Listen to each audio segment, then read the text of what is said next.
টাকার প্রশ্নে সকলেই এক ধর্মাবলম্বী। কান্না চোখের একটি মহৎ ভাষা। লোকে যা প্রকাশ করে তা অনেক ক্ষেত্রে তার আসল চরিত্র নয়। লোকে যা আড়ালে করে সেটাই তার চরিত্র। তুমি যদি অপরকে চ্যালেঞ্জ করো তাহলে তুমি তোমার জীবনের একটা দিন হারিয়ে ফেলবে। আর যদি তুমি নিজেকে চ্যালেঞ্জ করো তাহলে প্রতিটা দিনই তুমি জিতবে।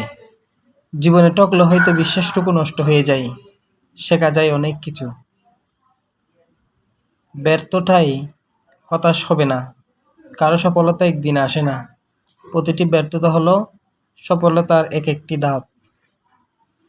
যারা তোমার ক্ষতি চায় তাদের আঘাত করবে না, তাদের সামনে একটু হাসি মুখে বাঁচবে। দেখবে তুমি আঘাত করলে যা কষ্ট পেত ওরা তার থেকেও বেশি কষ্ট পাবে। মনে রাখবেন, কথায় আছে অতি বার বেড়ো না, জড়ে ভেঙে যাবে। অতি ছোট হয়েও না, ছাগলে মুড়ে খাবে।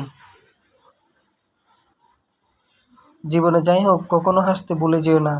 হাসিটা তোমার শক্তি আর সাহস যোগাবে। কি আশ্চর্য, তাই না? আমরা ভালো থাকবো বলে টাকা উপার্জন করি, আর সেই টাকাকে উপার্জন করতে গিয়ে আমরা আমাদের সব ভালো থাকা বিসর্জন দিয়ে দিই। পৃথিবীতে যদি সত্যি কেউ আপন থাকে তবে তারা হলেন বাবা মা। একবার পড়ি, রব্বির হামহুমা কামা রব্বায়ানি সগীরা।